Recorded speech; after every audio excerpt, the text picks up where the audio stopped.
This is Going Beyond Testing. I'm Mark Alyn. We are talking with NJ Labs CEO Sandra Lee. We're going to talk about potency.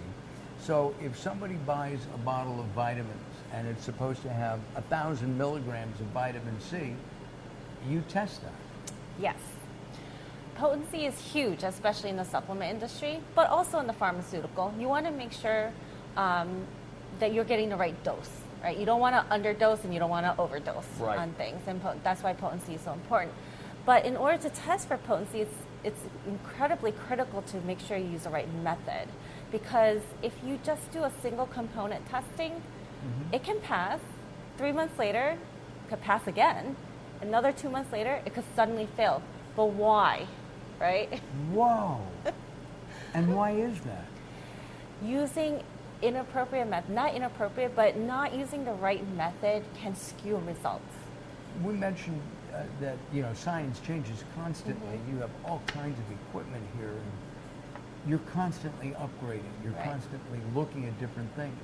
Is that one of the things that sets NJ Labs apart? Is the fact that you don't do just the basic. You want to do the best you can. Yes, definitely. Especially in potency, because that's the one thing that everyone's most interested in. Is this enough in my product? Because without the potency of your product, why are you even selling it, right? So what we do is we make sure the method we use is rugged, it's robust, it's accurate, it's precise, and whether you use the method today or next week, it's consistent. So we go through we put a lot of our products through heavy regulation studies, validation studies to make sure that we can give that same type of principle across the board with whatever product that we're testing. All supplements, all pharmaceuticals, all nutraceuticals, and we're going to be talking about the difference between supplements and nutraceuticals in a subsequent episode. What about expiration dates? Oh, that's a good one.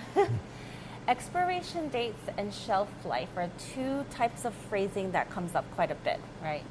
Pharmaceutical products have hard expiration date, right? When you're taking Tylenol or cough medicine, you always check to see if it's, within expiration date. But how do they come up with those dates? A lot of people who aren't familiar with stability studies will have that type of question. So what you're supposed to do is, in order to set an expiration date, you need to have two things going on at the same time. One is accelerated and one is control room studies.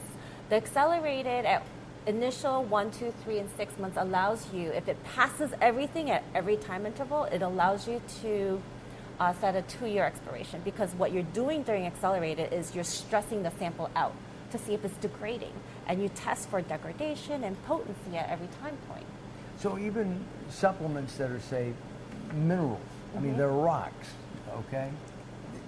They're calcium, a calcium supplement, and there are many on the market, but it's a rock. Does that lose efficacy or potency? So it depends on the formula, depends on the product itself, right? So while you have a 2-year expiration date, at the same time, while still on the market, you're supposed to supplement it with real-time stability studies, which is control room temperature, CRT. So if you want 2 years, you need to test at 3, 6, 9, 12, sometimes 18 at 24 months to support that data. But what happens is, depending on how many ingredients you mix together, they somehow can interact at one point or another at certain humidity, certain temperature, certain packaging. So you never really know. That's why you need that. That's why you need to consistently test all your products.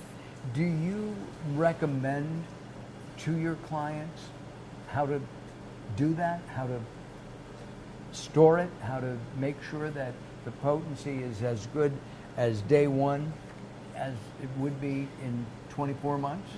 We work with the clients. We don't tell them what to do or what not to do. We can only advise. If they come to us and ask us, hey, we know nothing about this, what should we do? There are guidelines like the ICH guidelines, international standards. The FDA has guidelines. USP, United States Pharmacopoeia, has guidelines. There's so much information out there that we are familiar with, and we kind of instruct them in such a way that, hey, this is the information. You should take this information and discuss amongst your team what you want to do with your product. I remember an incident years ago, and I don't think this would be exactly testing, but I think we can use it as an analogy. Somebody opened a bottle of vitamins and counted the vitamins. And on the bottle it said 60 or 100, and he counted 58 or 98. He thought, gee, that's weird. He bought another bottle, and it was the same type of thing. This is, to me, it's an analogy of what's on that label needs to be in the bottle. Yes. My first initial thought is, I paid for 60 tablets, so why aren't I getting the 60 tablets, right? I want some of my money back. But the thing is, on these labels, you should report it.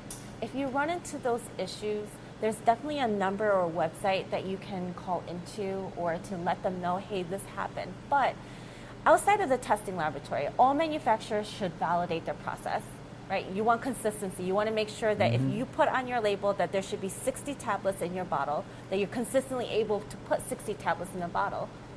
And also, if there's X number of milligrams of vitamin C or D or whatever, that's in there too, and that's what you here at NJ Labs validate. Yes. You should really test the raw materials that you're buying to put into your product, because you don't want to wait until the very end after you spent all this time and money making your product to find out there was a problem with that material. You want to actually verify or validate your supplier, right? So you don't want to just buy from anybody, you want to qualify them. And a way to do that is by testing the first 3 batches that you order from them in the shipments fully. Whatever's on the certificate of analysis, just test everything. And you can use third-party laboratories or in-house laboratories. It does not matter as long as you verify and you qualify that supplier. Once they pass that, then they're good to use. But you want to make sure that even if you trust them, you always verify everything. That's FDA's model, trust but verify. That's with laboratories, manufacturing, packaging, label, everything. Verification then is again at the heart of NJ Labs. Integrity of the test method is important, and verification helps demonstrate that. We're going to be talking more about verification and different kinds of problems that supplements and nutraceuticals and even pharmaceuticals can have. I mean, there are things like mold and bacteria and things like that. And we'll find out more about that in a subsequent edition. If you want any information about NJ Labs, we have up right now our website, and you can go to the website and you can tour that. You can actually tour the facility. Sandra would love to show you around and explain what all this stuff is all about, right? Yes. Absolutely. All right. I'm Mark Alyn, and this is Going Beyond Testing. We'll be back.